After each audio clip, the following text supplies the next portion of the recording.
it was his fault. I don't understand. Oh my God, this week. This is Sportscentre.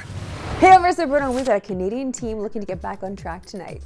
As the Canucks host the Flyers in Vancouver. The Canucks are coming off a tough 6-5 loss to the Flames, a game which saw them blow a 4-1 lead and ultimately lose in overtime. A disappointing loss for sure, especially against a Pacific Division opponent. It is worth noting that the offense showed up in a big way Wednesday, especially forward Brock Besser, who scored 2 of the team's 5 goals. And that's great news for Canucks fans, as their high-powered offense was a big part of their 50-win campaign a season ago. But what really made the Canucks successful was their complementary style of hockey, as they're even better at keeping pucks out of the net, which is what makes Wednesday's result a little concerning, as they allowed 6 goals to a below-average offensive team from last season. It would have helped if the Canucks had their star goalie Thatcher Demko, but he has been out since the playoffs, and he was one of the best in the NHL last season, and a big part as to why the Canucks were so successful. Vancouver will continue to rely on Artur Silovs.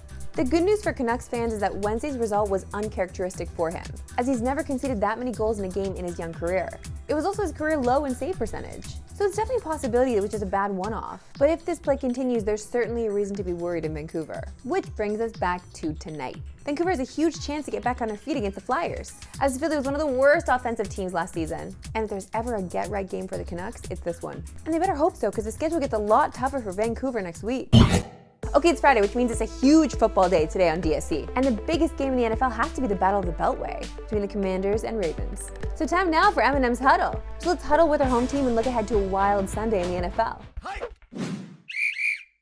And today we're joined by our guy, Eric Kirk. Great to see you, Eric. Hey, great to see you too, Marissa. Okay, Eric, it's Commanders and Ravens easily game of the week. Through 5 games, is anybody playing quarterback better than these two right now? Honestly, I'm going to say no. We got a couple doubted Heisman winners in the NFL. One's won a couple MVPs, but we'll give Jaden Daniels some time. And honestly, every other quarterback in the league kind of looks human. Dare I say Pat Mahomes looks human. Dare I say Josh Allen struggling a little bit without his wide receiver help. So I think I'm going to say these are the top 2 right now. Obviously, we'll see this weekend, but I think we're in for a good matchup. This guy's breaking Bills fans' hearts, including the producer of this show. Yeah, what can you do? No one's been able to stop this Commanders offense all year. And this highly touted Ravens defense definitely struggled last week, with Kyle Hamilton even calling them out. Eric Kirk, does this Ravens secondary find a way to slow down Jaden Daniels on Sunday? If there's one thing that this Ravens defense has done this year, it's play to their quality of opponent.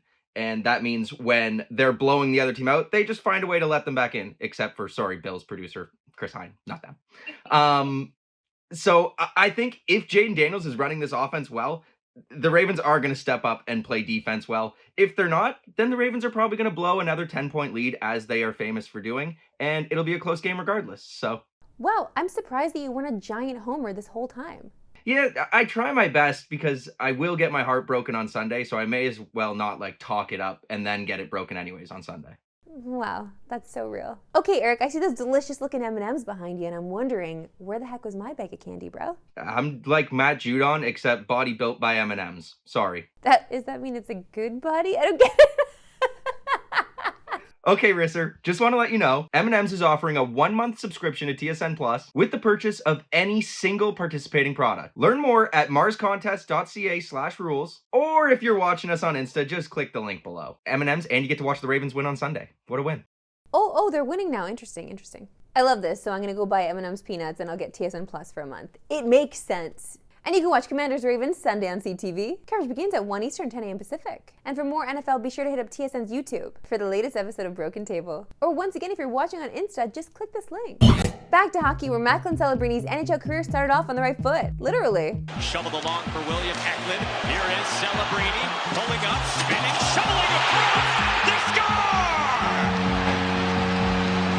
He knows Toffoli's there, he knows Eklund's there, and there's no question about it. It goes off Matthew Kessel's leg. It was definitely one of the more unique first goals in NHL history, but was definitely a huge accomplishment for the first overall pick. In fact, Celebrini became the first #1 pick to score in his debut, putting him amongst some pretty elite company.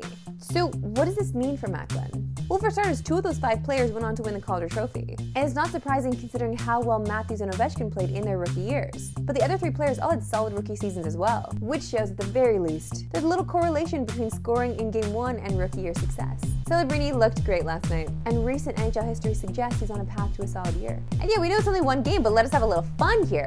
104 points like Obi might be a little crazy, but we definitely expect a strong season from the first overall pick. Time now for the CFL Preview, powered by FanDuel.